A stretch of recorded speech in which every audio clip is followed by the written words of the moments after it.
দেখতে পাচ্ছি রূপা গঙ্গোপাধ্যায়, তাকে আলিপুর আদালতে নিয়ে আসা হলো এবং এই মুহূর্তে আলিপুর আদালতে যে পুলিশ লকআপ সেইখানে নিয়ে যাওয়া হচ্ছে রূপা গঙ্গোপাধ্যায়কে। দিনে দুবার ব্যবহার করো স্টপেজ ক্রিম আর নিজেকে রাখো evergreen. Keya Seth aromatherapy stop age cream আর খুঁজে পাও নতুন আমিকে। এবং একই সঙ্গে গতকাল বাসদুনিতে ওই ঘটনার সময় একজন বিজেপি কর্মী রুবি মণ্ডল, তাকেও গ্রেপ্তার করা হয়েছিল। সেই রুবি মণ্ডলকেও কিন্তু একই সঙ্গে আলিপুর আদালতে নিয়ে আসা হয়েছে এবং দুজনকেই আজকে আলিপুর আদালতে পেশ করা হবে।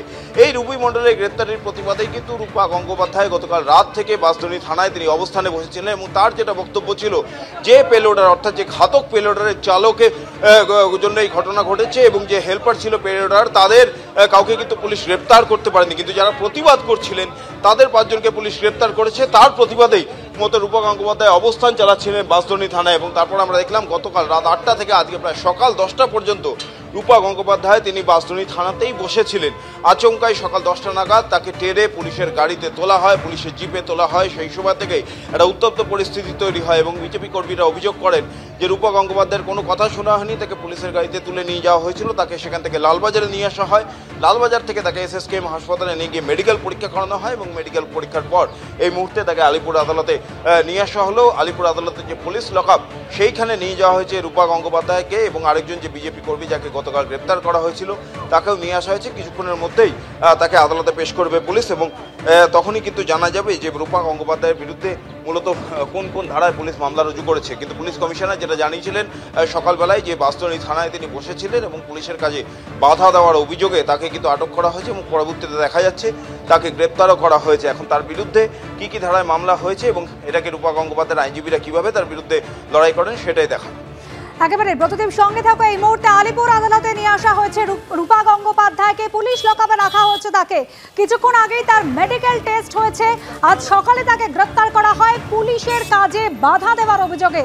আপনারা জানেন গতকাল রাত থেকে তিনি বিক্ষোভ দেখাচ্ছিলেন, ধর্নায় বসেছিলেন বাসদুনি থানার সামনে। আজ সকাল 10টা নাগাদ তাকে তুলে নিয়ে যাওয়া হয়, গ্রেপ্তার করা হয় রূপা গঙ্গোপাধ্যায়কে। পুলিশ কমিশনার মনোজ বর্মা কি বলছেন শোনাবো।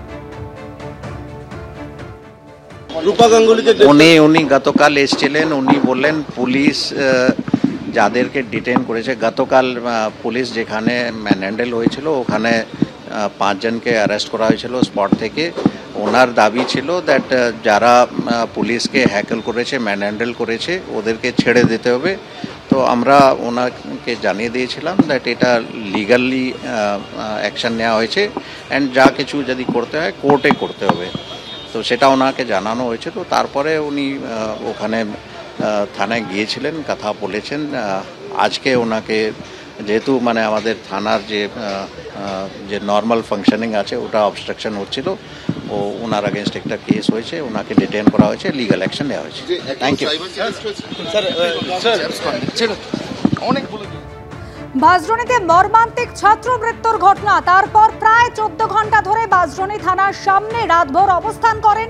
তারপর লালবাজারে তুলে নিয়ে যাওয়া হয় রূপা গঙ্গোপাধ্যায়কে, গ্রেপ্তার করা হয় এবং তারপর আদালতে আর কিছুক্ষণের মধ্যেই তাকে পেশ করা হবে।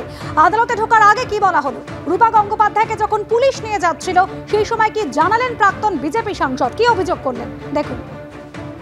আপনাকে অ্যারেস্ট করা হলো, কিছু জানিয়েছে পুলিশ? হ্যাঁ, আমি নাকি ওদের কাজে খুব ডিসরাপশন করেছি এবং ওদেরকে আটক করেছি। আপনি তো বসেছিলেন, মানে কিছু তো করছিলেন। আমি তো কিছু করি। এখন কি করবেন আপনারা? অ্যারেস্ট করে ভুল করলো পুলিশ, উচিত কাজ করে।